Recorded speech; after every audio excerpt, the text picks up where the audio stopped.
पढ़ोगे लिखोगे तो बनोगे नवाब। हम सब ने अपनी ज़िंदगी में बहुत दफ़ा सुना है कि अगर ज़िंदगी में कामयाब होना है या किसी टारगेट को या किसी चीज़ को हासिल करना है तो किताबें लेकर बैठना तो पड़ेगा ही।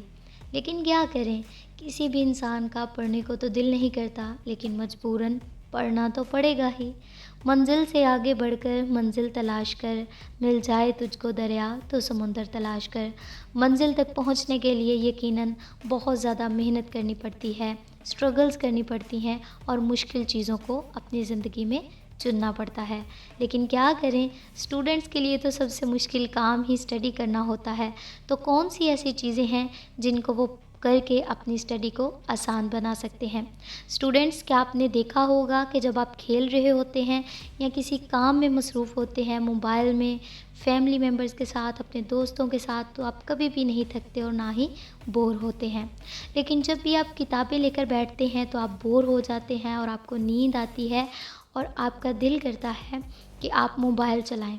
तो ऐसी चीज़ें क्यों होती हैं? साइंस के अकॉर्डिंग हमारे माइंड से एक हार्मोन रिलीज़ होता है और उसका नाम है डोपामाइन। ये हार्मोन तब रिलीज़ होता है जब हम किसी चीज़ को मज़ा लेकर करते हैं। जब हमें किसी काम में मज़ा आ रहा होता है तो डोपामाइन हार्मोन हमारे माइंड से रिलीज़ होता है। लेकिन स्टडी को हम एक बोझ समझते हैं, इसीलिए डोपामाइन हार्मोन स्टडी के दौरान रिलीज़ नहीं हो पाता।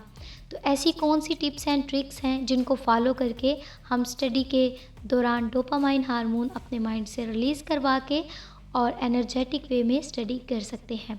तो जुड़े रहिए इस वीडियो के साथ और मैं आपके साथ शेयर करूंगी कुछ टिप्स एंड ट्रिक्स जिसको फॉलो करके आप एनर्जेटिक वे में स्टडी को कर सकते हैं। So first step is focus on your goal. Students, सबसे पहले आपने अपनी लाइफ में, अपनी ज़िंदगी में एक टारगेट को रखना है। उस टारगेट को जिसके लिए आप स्टडी कर रहे हैं, यानी कि आप बड़े होकर क्या बनना चाहते हैं। जो भी आप बनना चाहते हैं उसको एक पेपर पे लिखिए और अपने पढ़ने वाली जगह पे लगा दीजिए। जब भी आप स्टडी करने बैठेंगे तो आपका ध्यान उस पेपर पर पड़ेगा और आपको पता चल जाएगा कि आपके पढ़ने का मकसद क्या है। और जब भी आप उस मकसद को देखेंगे तो आप यकीनन बड़े खुश होंगे और आपके अंदर एक एनर्जी पैदा हो जाएगी। इस एनर्जी की वजह से आपके माइंड में डोपामाइन हार्मोन रिलीज़ होगा। So second step is start from a single task. जब हम मल्टीपल टास्क एक साथ कर रहे होते हैं, यानी मोबाइल चला रहे होते हैं, लैपटॉप चला रहे होते हैं, किताबें पढ़ रहे होते हैं और फैमिली मेम्बर्स के साथ भी बीच बीच में बातें कर रहे होते हैं, तो ये चीज़ जो है आपको कामयाब नहीं कर सकती, क्योंकि मल्टीपल टास्क के लिए हमारा माइंड बना ही नहीं। अगर हम सिंगल टास्क एक टाइम पे करें तो हम जो काम 1.5 घंटे में होगा वो हम 15 मिनटों में कर लेंगे। ऐसा क्यों? कि हमारा फुल फ्लैज यानी टोटल हमारी एनर्जी जो होती है वो एक काम पे लग रही होती है। अगर आप सिर्फ किताब पढ़ेंगे तो आपका सारा ध्यान किताब पर होगा और जो लेसन आपको 15 मिनट में याद होना था वो आपको 5 मिनट में हो जाएगा। तो जल्दी याद होने की वजह से आपके अंदर एक खुशी होगी, एनर्जी आएगी और इस एनर्जी की वजह से आपके अंदर डोपामाइन हार्मोन रिलीज़ होगा। Third step is use mind map and make a story. आप अपने माइंड से एक स्टोरी बनाएं। जब भी स्टडी करें तो स्टडी को एक स्टोरी की वे में लें, जैसे कि slow and steady wins the race.